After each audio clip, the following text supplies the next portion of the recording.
Hey ladies and gentlemen, Beaky back once again with more video game news, reaction, and discussion. And for you guys ladies and gentlemen today, I got one simple question for you guys. Leave your answer in the comment section. Is $25,000 too much for one defective amiibo Peach? 25 G's guys, just look at it. She has no legs. Is Peach not having legs too much money? How big of a collector are you? Now let me go into this a little bit guys. As you guys know, a few days ago there was a defective Samus right here guys. She had two double barrel cannons. I do actually think this is quite badass, and I actually do think the price of $2,500 is not an outrageous price for paying something that's this cool. This is pretty cool. I actually do think that is pretty cool. Double barrel Samus looks pretty cool just to have. As a Nintendo fan, even I would like to have that on my shelf. And if you have the money, let's say if you're rich for some reason, and if you had the money, I think $2,500 might have been something, you know, you just pay like shit. Hey, you know, I make a few $100,000 a year. I might as well throw this money on this. You might do it. Now, $25,000, you would have to be quite rich to want to throw away your money on this, and you would have to be quite big of a collector to want to do this. And then on top of that, let's look at the bid history. The bid history is quite interesting, if I say so myself, guys. Starting out right here, I want to start off from the 900 mark, which sounds reasonable right there for what it is, and for these collectibles. So it went from the 900 mark right here, guys, and then it jumped all the way up because this one guy, JU, all the way up because of this guy right here to 2,000 because FF bid 2,000. JU came back, bid all the way up again to 2,950, and then, well, it went to 3,000 because FF, and then from that, it just kind of went kind of crazy. It started going basically $500 each time, and then it went to 10,000, 11,000, 15,000, and 20,000 because FF really wanted it. I'm like, dude, it's not your first time being on eBay. Obviously, 131 bids, so it's probably not somebody who doesn't care about the account at all. But that seems quite expensive for Amiibo figurine. But then again, things that are defective and the collectibles have sold for a lot of money in the past. Look at the upside down Jenny, or called inverted Jenny. Now some of you guys out there might not know what this is, but because I'm into collectibles myself, in the prices of them, I wouldn't spend this much money on almost anything.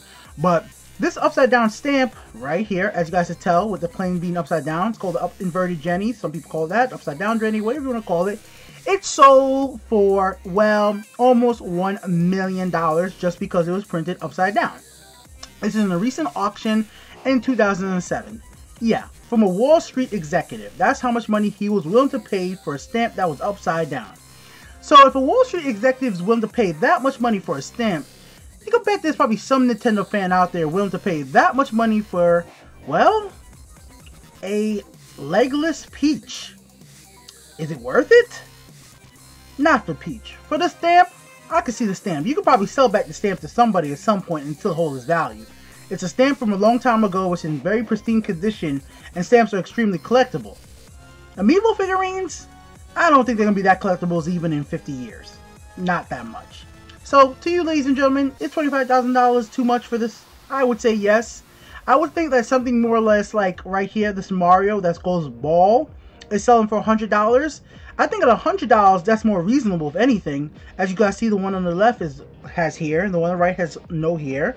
If it's sold for $100, it'll be okay. But these things are still getting bids. 32 bids at $107. I don't know if I would be willing to pay that much money just for a hairless Mario. Now, the thing about it, though, is I do have myself a Kmart by me, and the last time I went there, they have a whole entire stack of Amiibos that are not selling. But Kmart's kind of going out of business, and nobody's really in their stores, by me at least.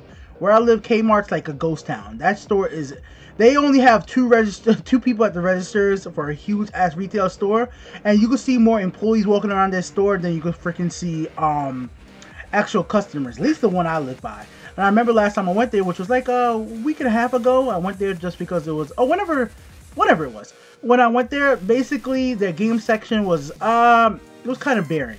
Yeah, there was nobody in the game section, and the Amiibo was just sitting there. But yeah, that's just kind of crazy amount of price. I mean, they have other defectives. Even this one right here, selling for $46. This is the Marth figurine. Just because his hair is slightly longer or shorter than the other one. Just a slight mistake. So I guess my big thing of this video is, hey guys, if you can find a Peach, Mario, or any one of these amiibos messed up, you buy it, you eBay it, you can buy yourself a game, or if you're lucky enough, you can buy yourself a whole brand new car. 25G just bought this guy a car. Now, there's something to say about this though. If you use eBay at all in the past 10 years, sometimes people don't pay up. So you don't know if these actually are legit until money passes hand, and we may never know they're legit. The best we could do is look at the amount of sales the person has gotten. So, yep, this probably looks nice in somebody's collection, but I ain't gonna spend enough money for it. Are you? Beaky here with the Untitledgameshow.com. More of my video game reaction and discussion in the playlist below. Till then, peace out.